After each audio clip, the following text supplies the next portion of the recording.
Kemudian ada dua hamba. Dia mempercayakan minanya, mempercayakan hartanya, mempercayakan talentanya kepada hamba. Jadi poin yang kita sorot pada ayat yang ke-21 ini berbicara tentang faithfulness dalam perspektif bisnis. Seseorang harus menjadi setia, bekerja keras, tekun dan ulet sehingga dia dapat mencapai hasil yang maksimal.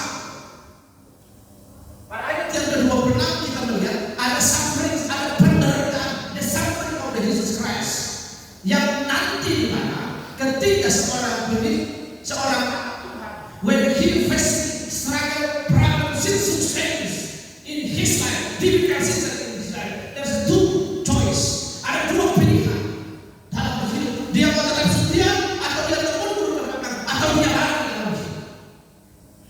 Karena ada dua jenis orang yang ketika menghadapi pergumulan hidup, still to fight, yang akan menjadi climber, seorang pendaki, seorang fighter, seorang petarung, atau lari, seorang cover, bermental berjuang dalam hidup. Itulah sebabnya dalam konteks bisnis Tuhan Yesus lagi mengajarkan kepada murid-murid untuk menyemai persepsi tentang kesetiaan.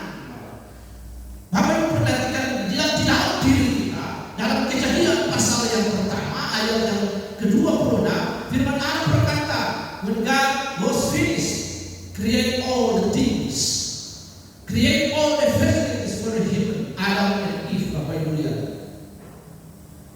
Allah berkata, Elohim asa anar sen, baiklah kita menjadikan manusia serupa segambar dalam diri kita. Dalam sebuah percakapan dengan murid dan orang Yahudi, orang mereka berkata, mereka try to trap Jesus Christ. Mereka mencoba untuk menjebak Tuhan Yesus. Mereka berkata, Tuhan, apakah kami wajib membayar pajak kepada kaisar? Ada koin. Di dalam koin dan tulisan itu ada gambar dan catatan kaisar. Bapak Ibu perhatikan, di dalam uang itu ada dua nilai. Satu, nilai intrinsik. Nilai intrinsik, nilai yang melekat kepada uang. Tanpa hal itu, maka uang tidak bisa berlaku.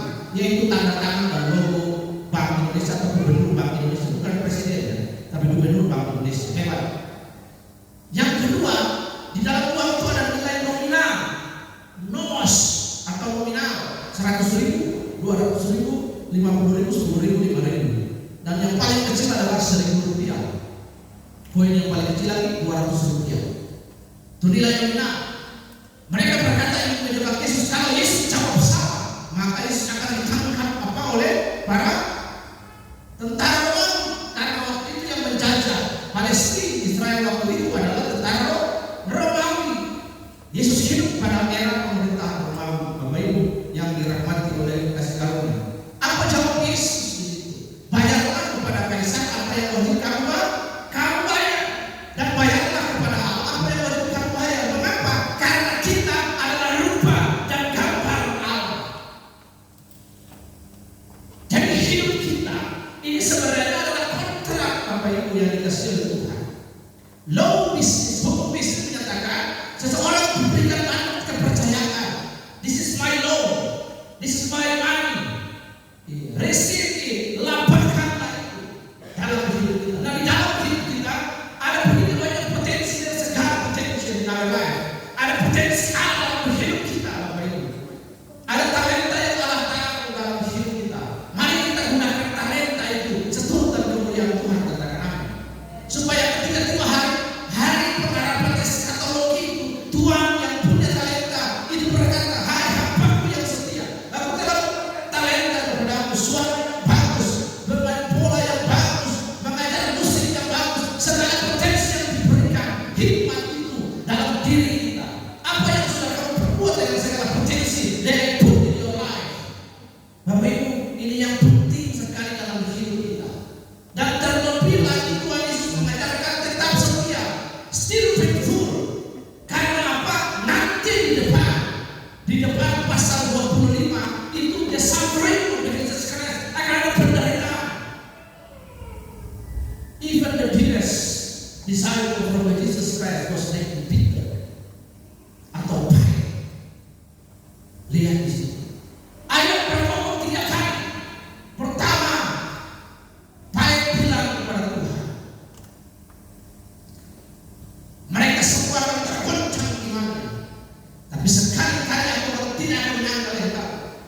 Tuhan Yesus bilang, benar Pak, ayam pokok 3 kali nyongsu nyangkal saya. Nah, itu Petrus.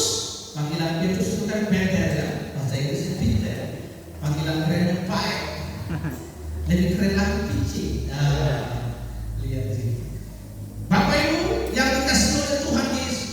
Jadi Tuhan berkata bahwa setiap faithful yang dituntut adalah kesetiaan seseorang terhadap Tuhan. Karena ini begitu penting sekali dalam kehidupan kita, Bapak Ibu yang dirahmati oleh kasih karunia. Dia berkata di situ, baik sekali engkau tidak setia dalam perkara-perkara yang kecil. Ini juga berbicara tentang jagalah iman. Karena di depan ada penderitaan, itulah sebabnya Tuhan tidak perlu ngomong iman yang besar, Bapak Ibu.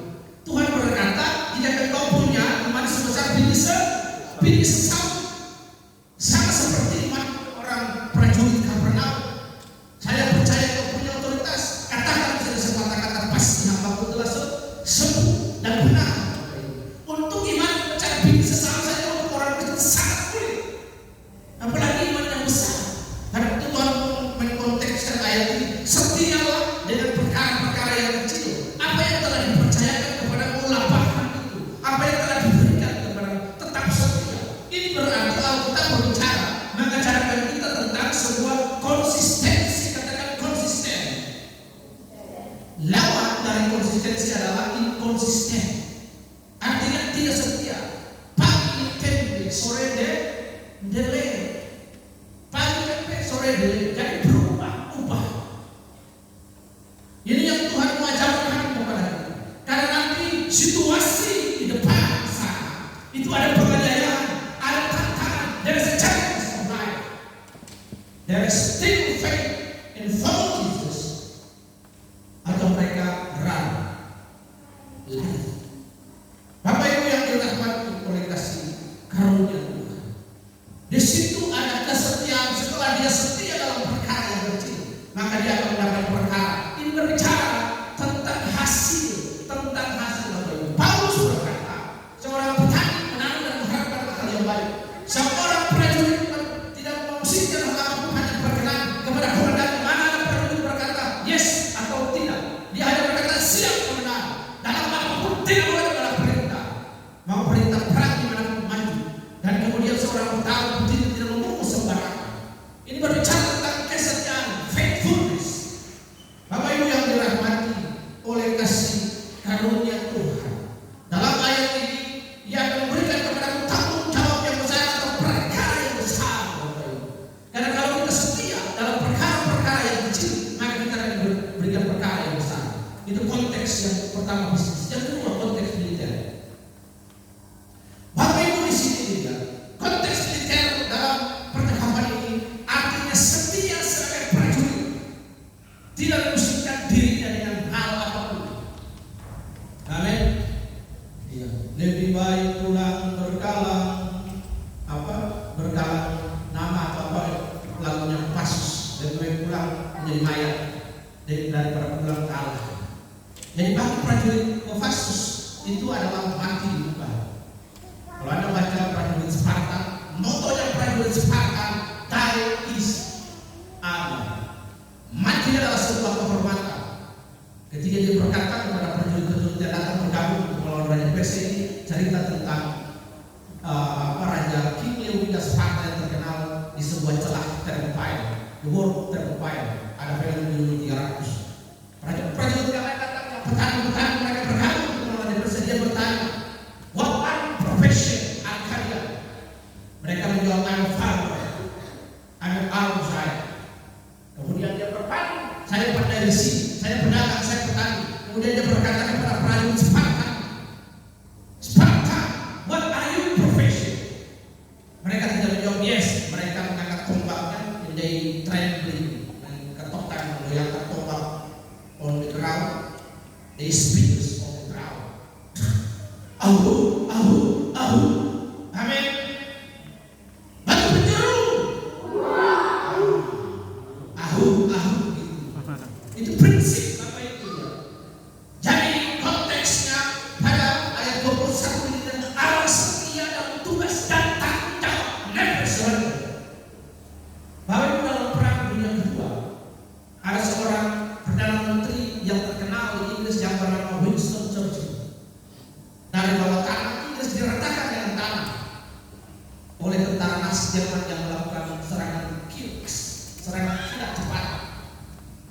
Inggris dibombardir. Inggris hampir menyerah. Tapi kisah ini sama dengan kisah Bung Tomo.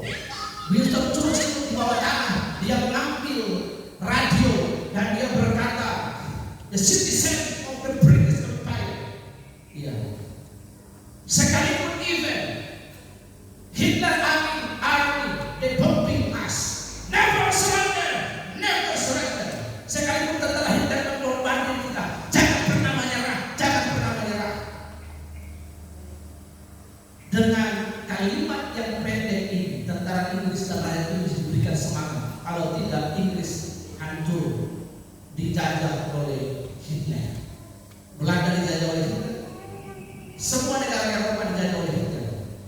Italia fasis, Prancis dijajah, Polandia dan yang lain, semua negara sekitarnya disikat sama Hitler dalam sekejap. Tapi Inggris tidak. Karena seorang yang menggunakan radio yang berkata never surrender, never surrender. 10 November 1945, setelah sebuah perjanjian, beberapa perjanjian, ada perjanjian Linggarjati, perjanjian Megamuda, dan perjanjian Renville. Nikah datang, Indonesia melepaskan, Belanda melepaskan Indonesia merdeka. Dalam sebuah perlindungan di PBB, Belanda nikah dibonceng oleh Belanda. Terjadi pertempuran besar di daerah Surabaya, makanya disebut Hari Pahlawan.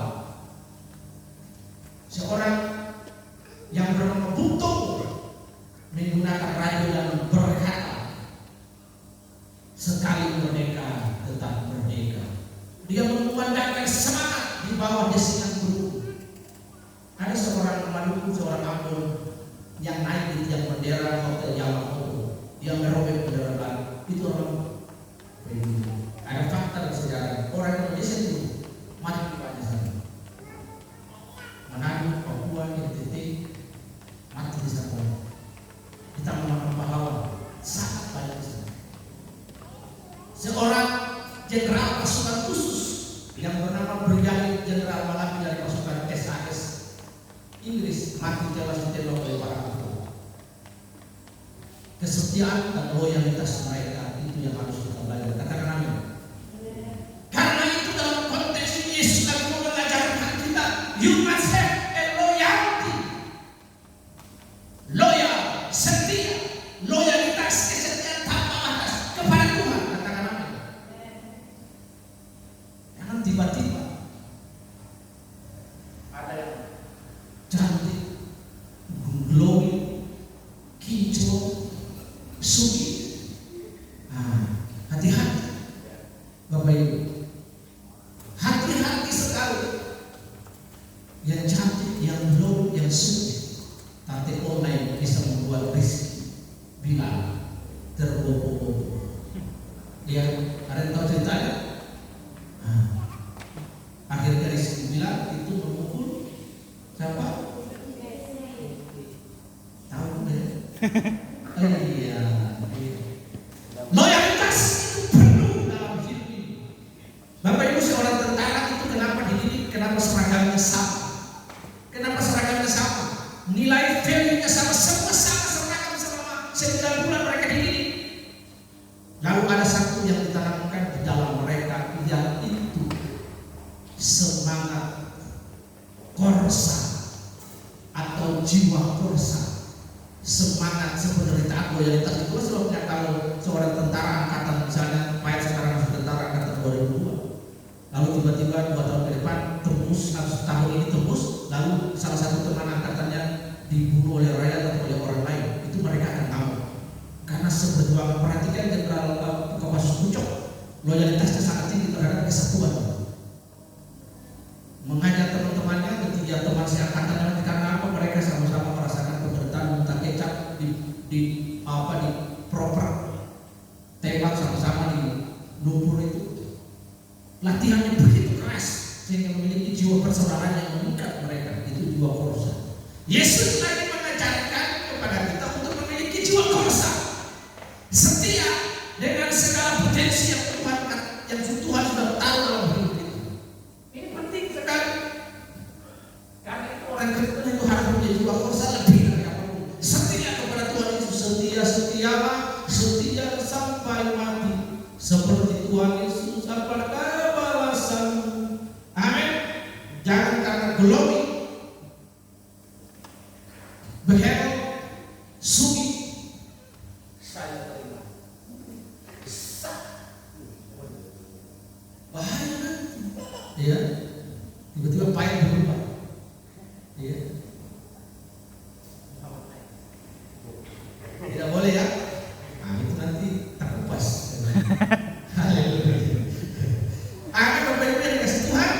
Jadi kita harus setia, faithful di sini. Setia dalam tanggung jawab yang Tuhan yang ada kepada kita. Bagian C dari ayat 21, Bapak Ibu. Masuklah dan turunlah dalam kebahagiaan Tuhan. Mazmur berkata bahwa orang yang berjalan menabur dengan air mata akan menuai berkas. Yang menabur, yang berjuang, yang setia, berkata masuklah dan turunlah dalam kebahagiaan Tuhan. Artinya Bapak Ibu, dalam ayat ini Tuhan bilang jika engkau setia melapangkan seluruh potensi yang Allah berikan kepada hidupmu dan tetap setia, maka engkau akan mendapat kebahagiaan masuk dalam pesta Tuhan. Tuhan itu siapa? Our Master is glorious, Jesus Christ. Karena itu Tuhan sudah janji bagi kita. There's a party, ada pesta. Kalau kita sampai di rumah Bapak itu ada pesta penyebutan bagi kita. Pesta anak domba, pernikahan anak domba tiba, pengantinnya kasih dia pergi sana. Bapak punya lagu, pagi-pagi dia putar ada tape-nya. Saya sudah lupa tape-nya itu namanya mungkin Akari kalau nggak salah. Tape kotak hitam begini, ada tape kaset-kaset. Dia putar lagu itu terus. Pernikahan anak domba Allah, pengantinnya siapkan di haleluya, sebab Tuhan Allah kita berkuasa. Bapak Ibu, masuklah dan turun dalam kebahagiaan Tuhan. Kalau kita membaca seluruh kitab Wahyu, khususnya ketujuh jemaat, Alkitab berkata jika engkau setia aku akan memberikan pohon kehidupan. Jika engkau setia aku akan memberikan mahkota. Jika engkau setia aku akan bersama-sama dengan aku. Jika engkau setia engkau berdiri dalam pemerintahan bersama-sama dengan aku. Semua janji berbicara tentang kesetiaan, Bapak Ibu. Ketika Tuhan memanggil Israel, dia meningkatkan diri dalam covenant, dalam sumpah, dalam perjanjian garam kepada nenek moyang Abraham. Jadi hari ini ketika orang Israel tidak percaya kepada Allah, Yesus Kristus, ada yang sudah percaya juga, tapi Tuhan tidak pernah melupakan perjanjian garam dengan Abraham mengikat janji kepada mereka. Tapi apakah mereka selamat? Mereka tetap tidak bisa selamat kalau mereka tidak percaya kepada Yesus. Sebab juru selamat di muka bumi ini kalau lagi tidak nama Yesus. Kalau orang Yahudi sendiri tidak menerima nama Yesus, mereka juga tidak selamat. Tetapi apakah Tuhan berkati mereka? Tuhan berkati mereka. Karena perjanjian garam Allah tidak bisa ditarik. Seluruh berkat Allah, Tuhan menjanjikan berkat yang besar bagi mereka. Tapi apakah mereka selamat? Belum tentu. Tentu mereka selamat kalau mereka percaya kepada Yesus Kristus, kepada Tuhan Yesus. Karena itu, Bapak Ibu, dalam konteks ini Tuhan mau mengajarkan kepada kita tentang kesetiaan, dan orang yang setia dicari susah. Orang yang jujur dicari susah. Hari-hari ini seperti orang mencari sekam, mencari jauh di dalam sekam. Susah cari orang jujur, susah cari orang yang setia. Amin. Yang Tuhan harapkan dari kita kesetiaan. Itulah yang perhatikan ketika klausul kontrak Tuhan. Perhatikan Bapak Ibu. Tuhan mengikatkan diri dengan Israel. Tuhan membuat covenant, Tuhan membuat janji kepada mereka. Isi klausul Tuhan satu dalam Kejadian, dalam Ulang 28 tentang curses dan blessing. Jika engkau sungguh-sungguh mendengarkan suara Tuhan Allahmu dan melakukan segala yang disampaikan padamu hari ini, maka segala berkat ini akan mengikuti engkau. Tapi jika engkau tidak, maka mengikuti segala yang disampaikan, maka segala kutuk ini akan datang. Di dalam janji berkat itu ada kesetiaan, Bapak Ibu, ada loyalitas di situ. Amin. Karena itu cintailah gerejamu di tempat ini. Katakan cintailah Tuhan di atas segalanya. Cintailah saudaramu di Kapernaum. Cintailah ibadah. Cintailah panti ini. Cintailah yayasan ini. Cintailah sesamamu yang ada. Love one and another among you. Ini yang penting. Ayat yang ke-26, pasal yang ke-26 itu di situ, pasal-pasal itu sampai pasal yang ke-28 begitu menggetarkan. Karena ketika Yesus menyampaikan perumpamaan itu, suddenly the disciples were shocking. They were shocking. Kenapa? Karena ketika Tuhan ngomong seperti itu, mereka seperti tercengang, kaget. Wow, what happened? A crazy moment. There was a crazy moment. Yang pertama adalah pemberitahuan tentang apa? Penderitaan Tuhan Yesus dan rencana untuk membunuh Yesus. Mereka tercengang di situ. Ayat yang ke-14 pasal 26, Yudas mengkhianati Tuhan Yesus, his disciple. Mereka semua karena Tuhan ngomong tentang kesetiaan, dan salah satu di antara mereka itu berkhianat menjual Yesus, Bapak Ibu, mengkhianati Yesus. Yang kedua, Petrus yang berjalan bersama-sama dengan Tuhan Yesus, yang menjadi sokoguru Yohanes, Petrus, Yohanes, Yakobus. Petrus yang bertemu dengan Elia dan Musa di gunung Transfiguration, bertemu dalam kemuliaan, melihat Yesus dalam kemuliaan yang berbicara dengan Musa dan Elia. Dia menyangkal Yesus. Karena itu di awal pun sudah ngomong setia, loyalitas. Tuhan tadi menggambarkan tentang bisnis. Oh, engkau setia dengan pekerjaanmu, setia dengan apa yang engkau lakukan, dengan militer, engkau setia dengan panggilan Tuhan sebagai seorang prajurit. Di dalam ada gambaran. Nanti setelah ini ada peristiwa yang mengguncangkan, dan ternyata peristiwa itu di dalam murid-muridnya sendiri menjual, menyangkal Yesus. Iman mereka terguncang dalam peristiwa itu. Pelajaran yang Yesus sampaikan kepada mereka terngiang kembali. Karena itu Bapak Ibu yang dikasihi oleh Tuhan, tidak ada hal apapun yang diharapkan dari seseorang selain cinta, loyalitas, dan kesetiaan. Hari ini kalau kita bekerja di perusahaan Jepang, resume pekerjaan Anda atau CV kurikulum vitae Anda itu akan dibuang ke dalam tong sampah. Bukan karena Anda mahir dan profesional. Kalau di dalam kurikulum vitae itu dalam 15 atau 10 tahun terakhir Anda pindah lebih dari 3 tempat usaha, tempat bekerja. Menurut budaya Jepang, konteks etos kerja budaya Jepang, jika seseorang dalam kurun waktu 10 tahun atau 15 tahun pindah sampai 5 perusahaan, berarti sotoyo. Berarti dia tidak setia. Dia tidak becus bekerja. Dia tidak bisa dipercaya. Itulah etos kerja di Jepang. Sekalipun Anda punya gelar, punya banyak skill, tapi dalam 15 tahun itu ketika mereka melihat resume bekerja 3 tahun perusahaan A, 2 tahun perusahaan B, dan lain sebagainya, dibuang. Karena mereka punya etos kerja, mereka menganut etos kerja yang disebut loyalitas. Dan orang Jepang itu sangat loyal sekali.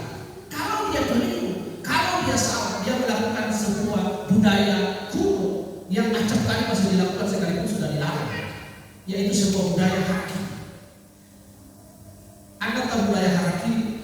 Ketika dia malu, itu budaya yang dipraktekkan oleh para samurai dalam budaya kesokunan ketika masih diperintah oleh para shogun. Ketika dia gagal, atau dia loyalitas, atau dia menyangkal, atau dia keluar dari kelompok, maka dia akan dibunuh. Dan dia diizinkan untuk melakukan haki, ambil pisau, dia merobek perutnya sendiri, kemudian dia meminta lawannya untuk menendang kepalanya. Anda nonton film samurai. Ini loyalitas tinggi, Bapak Ibu. Karena itu kita juga harus punya loyalitas. Loyalitas kita terhadap iman Kristen akan teruji. Jauh-jauh hari Tuhan sudah bicara kepada murid-murid bahwa kalau ikut aku harus siap menderita. Tuhan Yesus jujur.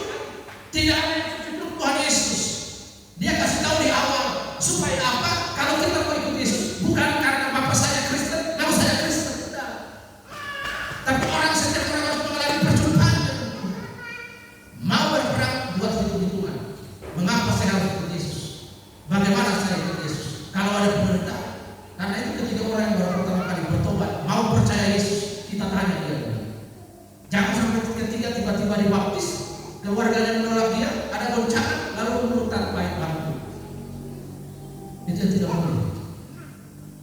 Nah ini penting sekali Bapak Ibu. Dalam perjalanan iman kita apapun yang terjadi penderitaan, Alkitab berkata darah, pedang, bahaya, penyakit, kelaparan, ketelanjangan tidak pernah memisahkan kita dari kasih. Kasih Yesus iman berakar kuat, kokoh dalam berbagai situasi. Katakan amin. Karena hari ini kita cuma mungkin sulit dalam bekerja dan lain sebagainya. Tapi kita mengucapkan menjujurkan darah. Katakan amin. Kita tidak pernah seperti murid-murid yang dikejar, dipancung, dibakar, disiksa yang nyaya.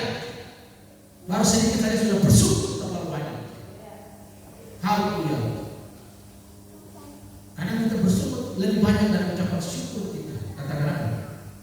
Kita harus jujur. Karena itu loyalitas kita, kesetiaan kita harus benar-benar sekalipun ada berbagai pandangan. Bapak Ibu, ayat 27.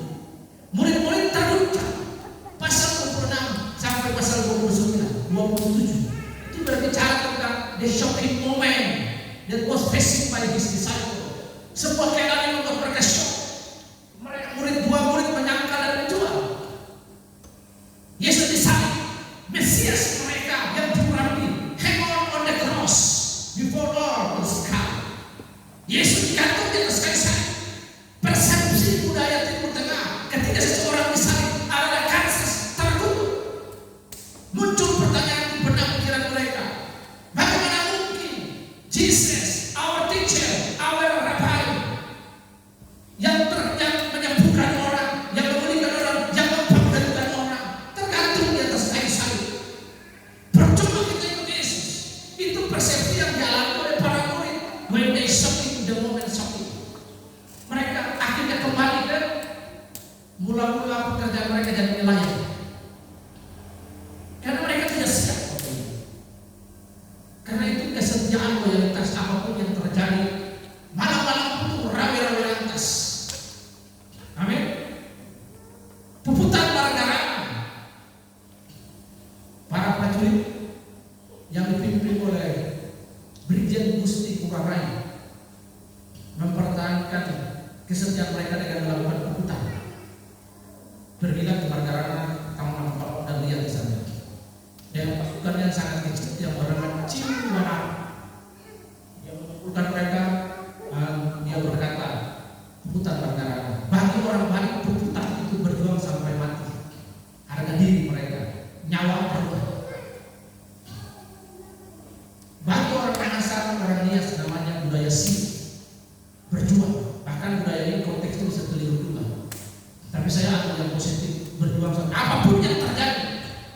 Bagi orang Maluku ada sebuah istilah yang bernama Bele Putus Malintang Patah, Taroge Talbasdira.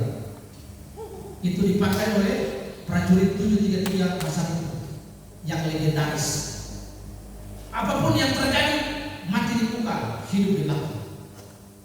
Jadi kalau ikut Tuhan, satu kali ikut Tuhan, ketiga pengakuanmu kepada Tuhan, aku mau setia, aku mau iring Yesus, aku mau iring Yesus, sampai selama-lamanya. Ketiga kalimat ini keluar dari aku mau iring Yesus. Hujan panas di muka belah, maju. Apapun yang terjadi, maju. Amin.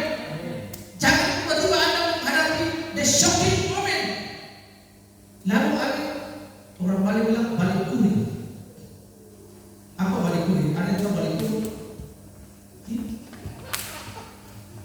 Masa ada tahu balik kuri?